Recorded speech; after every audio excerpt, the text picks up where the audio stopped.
చెప్పమ్మా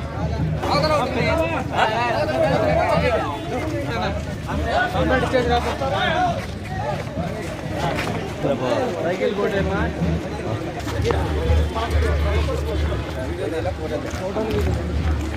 సైకిల్ కొట్టేమ్మా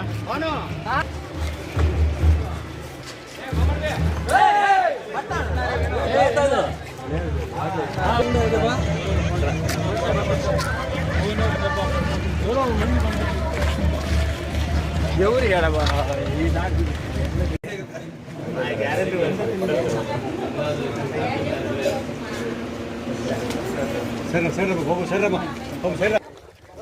మా రాయల్ పోలారం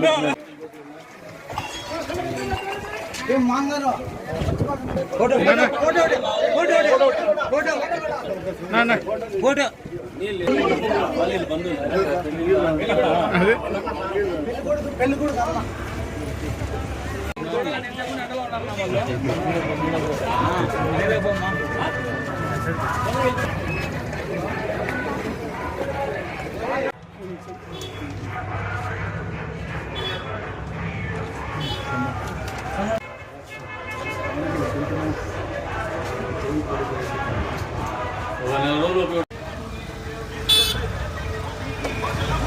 ఎప్పుడు చాలా రోజులు అనుకుంటా ఉంటాడా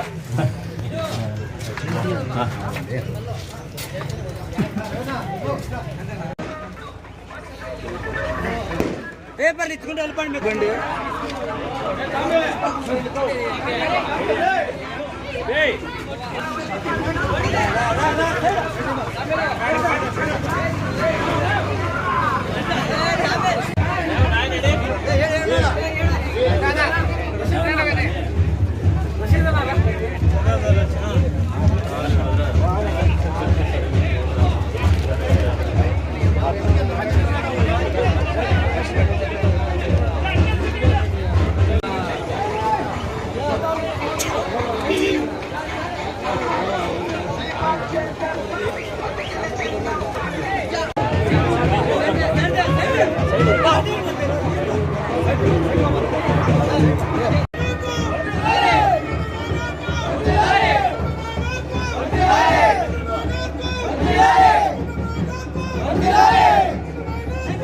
ఏం చేస్తాం లేటరు రారు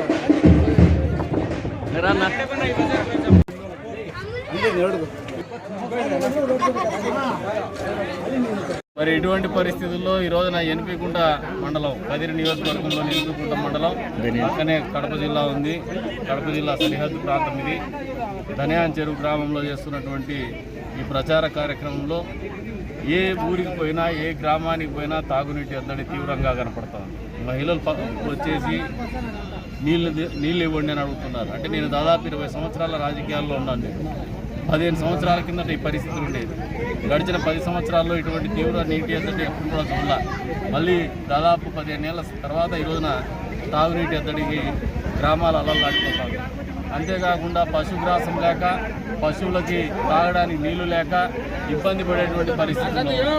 అంటే కరువు విలయ తాండం చేస్తుందనేది వాస్తవం, కానీ జగన్మోహన్ రెడ్డి కళ్ళకు మాత్రం కనపడదు. అన్ని మండలాల్లో కూడా ఇదే రకమైనటువంటి పరిస్థితి ఉంది. రైతాంగం ఇబ్బంది పడుతుంది, సాగునీరికి ఇబ్బంది ఉంది, తాగునీరికి ఇబ్బంది ఉంది, పశుగ్రాసానికి ఇబ్బంది ఉంది, పశువులు నీళ్లు తాగడానికి ఇబ్బంది ఉంది. దాదాపు ఒక మహిళ చెప్తాను ఇందాక ఒక గ్రామంలో 1.5 కిలోమీటర్ పోయి మరి నీళ్లు తెచ్చుకుంటుందంట పశువులు. ఏ రంగా దాన్ని పెంపకం చేస్తారు పశువుల పెంపకం. ప్రభుత్వం ఆలోచన చేయాలి. అంటే ఈ రోజున యావత్ ప్రజానీకం కూడా ఈ ప్రభుత్వం మీద తిరుగుబాటు చేయడానికి సిద్ధంగా ఉంది. ఈ ప్రభుత్వానికి బుద్ధి చెప్పడానికి సిద్ధంగా ఉంది. ఏదైతే వచ్చే రోజుల్లో ఎన్నికల్లో ఓటేసేటువంటివి తేదీ మే 13 ఎప్పుడెప్పుడు వస్తుందా అని ప్రజానీకం ఎదురు చూస్తూ ఉంది. అన్ని వర్గాల వాళ్ళు కూడా అశాంతితో ఉన్నారు. దానికి ఉదాహరణ ఏమంటే, దానికి నిలువెత్తు సాక్ష్యం ఏంటంటే ప్రజాస్పందన. ప్రజల్లో స్వచ్ఛందంగా రోడ్ల మీదకి వస్తున్నారు, స్వచ్ఛందంగా వాళ్ళు వేచి చూస్తున్నారు. తెలుగుదేశం పార్టీ అభ్యర్థిగా మేము, ఉమ్మడి కూటమి అభ్యర్థిగా మేము గ్రామాల్లో ప్రచారానికి వస్తున్నామంటే పూర్తి స్థాయిలో ప్రజానీకం పనులు కూడా ఆపేసి పశువుల్ని కొండకు తీసుకోకుండా మేతకు తీసుకోకుండా కూడా ఇళ్ళ దగ్గర వేచి చూసేటువంటి పరిస్థితి. అంటే ఎంత పెద్ద ఎత్తున ఆశతో తెలుగుదేశం పార్టీని, జనసేన పార్టీని, బీజేపీ పార్టీ కూటమి కోసం వాళ్ళు ఎదురు చూస్తున్నారో అర్థమవుతుంది. చంద్రబాబు నాయుడు గారు మళ్ళీ ముఖ్యమంత్రి అయితేనే ఇటువంటి పరిస్థితుల నుంచి దూరం చేస్తారనే ఆలోచనతోనే ప్రజానీకం ఉంది. ఇంకా కదిరి నియోజకవర్గానికి వస్తే ఈ రోజున ఒకసారి 20 ఏళ్లుగా రాజకీయాల్లో ఉన్నటువంటి మాకు ఒక